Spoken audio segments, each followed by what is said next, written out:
Baiklah, untuk pertemuan hari ini Bapak akan membahas mengenai materi masih uji beda, tapi untuk sampel yang tidak berpasangan. Jadi minggu lalu masih uji T, tapi tentang sampel berpasangan. Oke, baiklah. Sini sudah jelaskan uji T untuk dua kelompok data dari dua kelompok sampel tidak berpasangan. Jika analisis data dalam penelitian dilakukan dengan cara membandingkan data dua kelompok sampel atau membandingkan data antara kelompok eksperimen dengan kelompok kontrol, atau membandingkan peningkatan data kelompok eksperimen dengan peningkatan data kelompok kontrol, maka hipotesisnya digunakan komparasi dengan uji tes sebagai berikut. H0 mu A sama dengan mu B, H1 mu A tidak sama dengan mu B.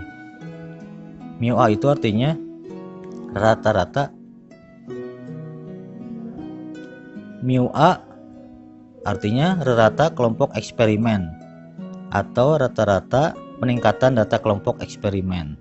Mu B rata-rata kelompok kontrol atau rata-rata peningkatan data kelompok kontrol. Oke, rumus yang digunakan yaitu ini.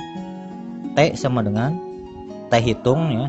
T hitung sama dengan X bar rata-rata, X bar A kurangi X bar B bagi akar S kuadrat A dibagi NA ditambah akar S kuadrat B bagi NB.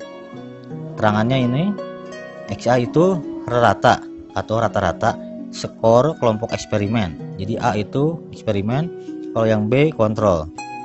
X kuadrat artinya varian untuk eksperimen, kelompok eksperimen. S kuadrat B varian kelompok kontrol. NA banyak sampel kelompok eksperimen, NB banyak sampel kelompok kontrol.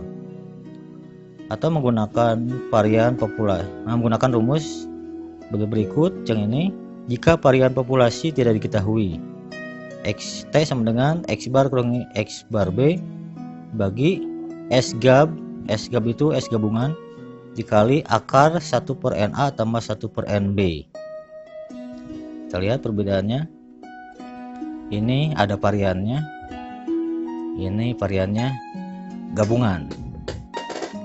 Terus S gabungan rumusnya akar NA kurangi 1 dikali S kuadrat A tambah NB kurangi 1 dikali S kuadrat B dibagi NA tambah NB kurangi 2. Dan rumus varian itu, jadi S kuadrat ini artinya varian.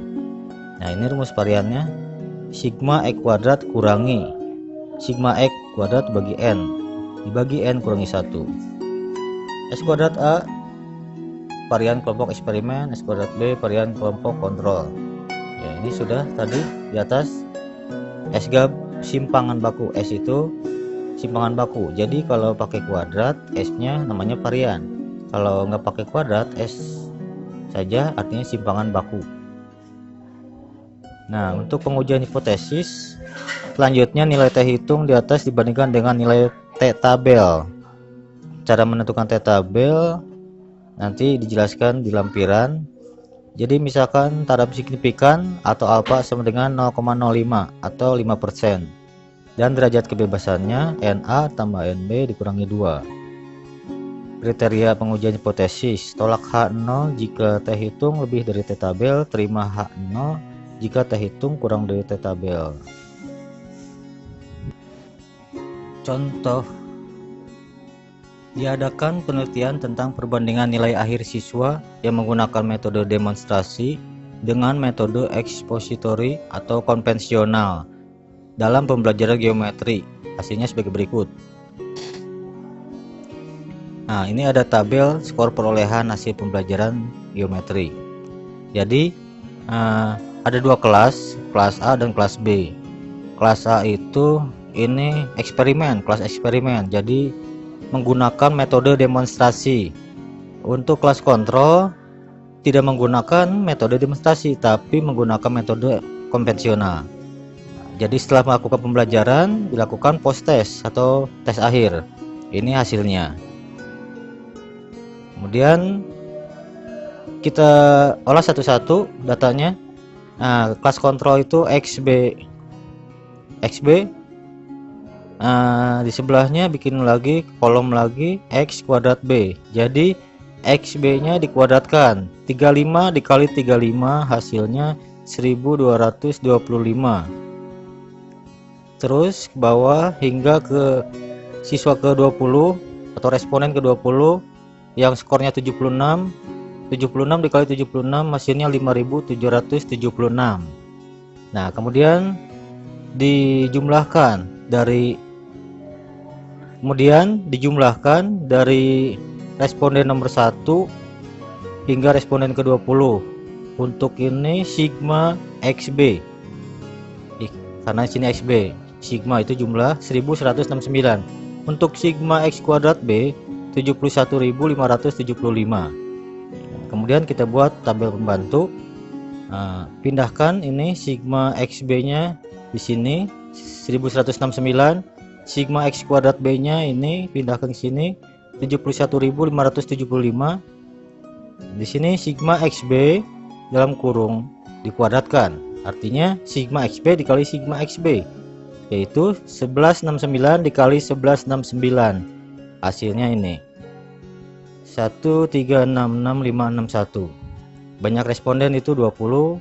Rata-rata X bar B ini rumusnya jumlah sigma XB ini 1169 dibagi jumlah responden, hasilnya 58,45. Kemudian kita hitung varian dari kelas kontrol S kuadrat B. Jadi S kuadrat ini artinya varian. Ini rumusnya sigma X kuadrat B ini lihatnya dari sini 71.575 ke sini. Kemudian sigma XB dalam kurung kuadrat ini ambilnya yang ini, kita ganti dengan angka ini ya. Kemudian dibagi N nya ganti dengan 20 per NB kurangi 1, NB nya 20 kurangi 1. Kemudian kita bagi dulu ini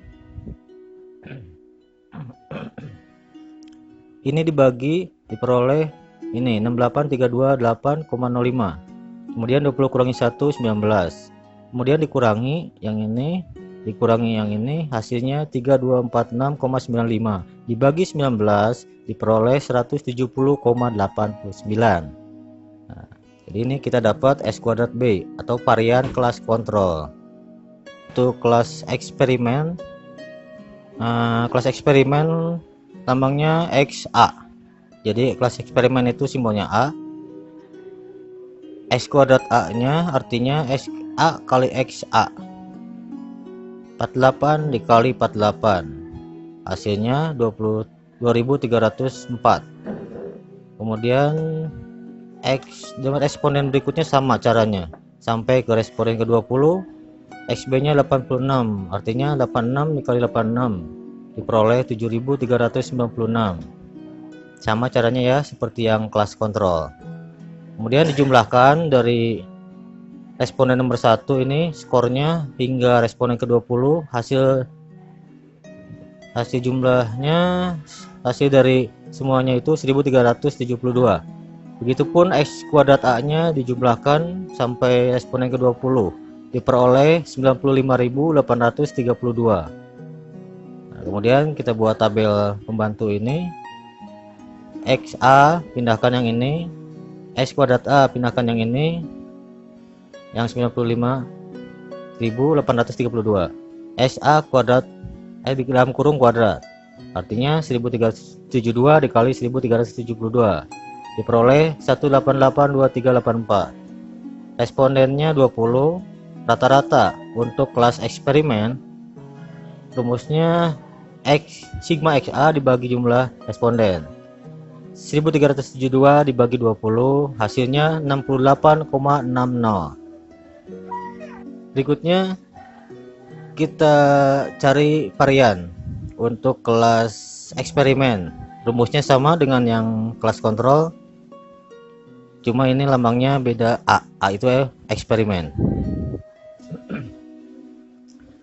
Sigma X kuadrat A 95832 yang ini.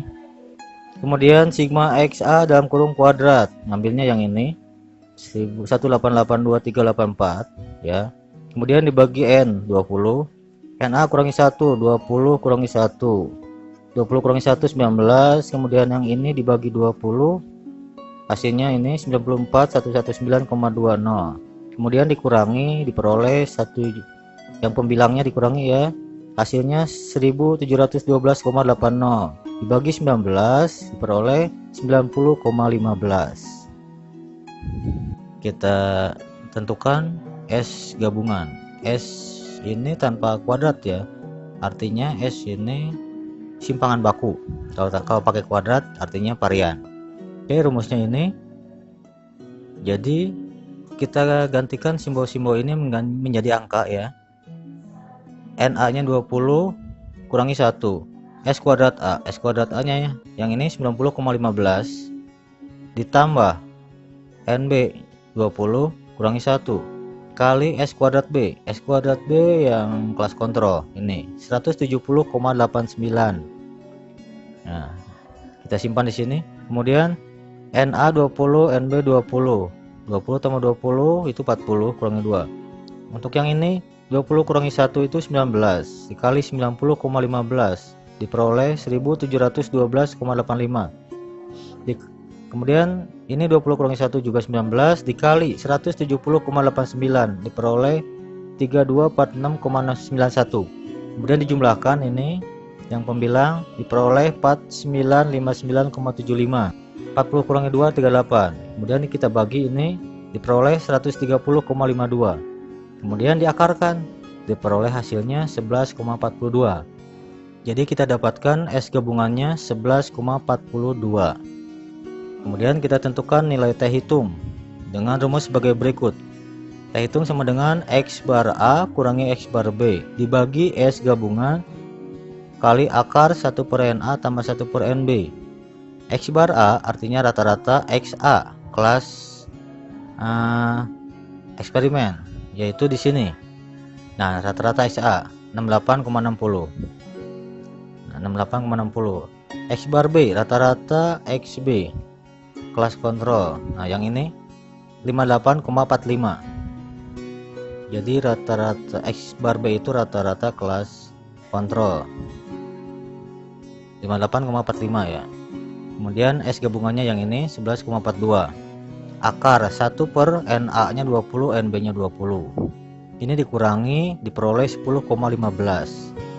Nah, ini tetap 1 per 20 tambah 1 per 20.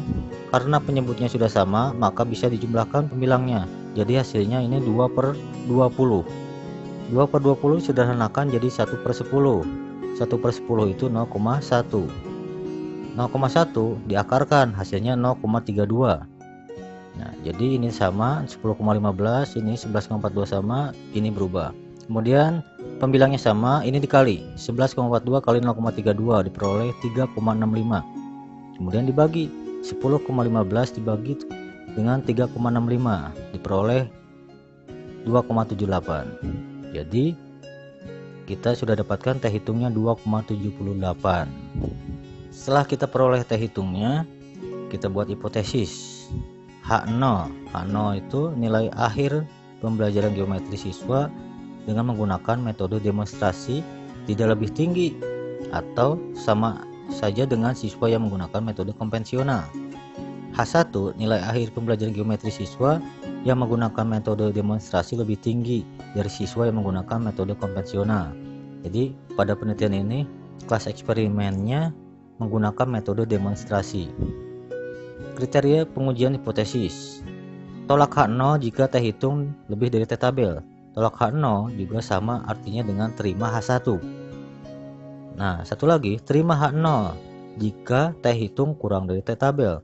Terima H0 sama juga dengan artinya tolak H1. Nah, penentuan T tabel. Kita menggunakan alfanya taraf kesalahannya itu 0,05 atau 5%. Dan DF degree of freedom atau derajat kebebasannya NA tambah NB kurangi 2, 20 tambah 20 kurangi 2 sama dengan 38. Diperoleh T tabelnya 2,024. Untuk pencariannya nanti di lembaran terakhir ya. Karena 2,78 lebih dari 2,24 atau T hitung lebih lebih dari T tabel. Ini kan T hitung. Ya, ini T hitung lebih dari T tabel. Maka T hitung lebih dari T tabel itu artinya tolak H0. Tolak H0. H0 ditolak atau H1 nya diterima. Artinya pada tingkat kepercayaan 95% atau tingkat kesalahannya 5%, nilai akhir siswa yang menggunakan metode demonstrasi lebih tinggi secara signifikan daripada siswa yang menggunakan metode konvensional pada pembelajaran geometri. Baiklah, sekarang Bapak akan jelaskan cara menentukan nilai T tabel. Kita menggunakan taraf kesalahannya 5% atau 0,05. Kita pakai yang ini ya, dua sisi 5%. Kemudian DF-nya derajat kebebasan atau degree of freedom, DK atau DF-nya tadi di atas 38 ya. 20 tambah 20 kurangi 2 sama dengan 38. Maka kita cari di sini ke bawah. Oh, 38-nya ada di sini. Nah, kita tarik ke samping dan ketemu dengan yang tadi 5% kolomnya. Diperoleh di sini titik temunya 2,024. Jadi T tabelnya 2,024. Kita lihat di atas sudah ya. T tabel 2,024. Gitu ya. Ini T tabel bisa kalian cari di browsing. Jadi ini ketentuan, sudah ada ketentuannya sebagai acuan. Jadi untuk mencari tabel T ini kalian bisa browsing dan download. Baiklah, sampai sini dulu penjelasannya. Wassalamualaikum warahmatullahi wabarakatuh.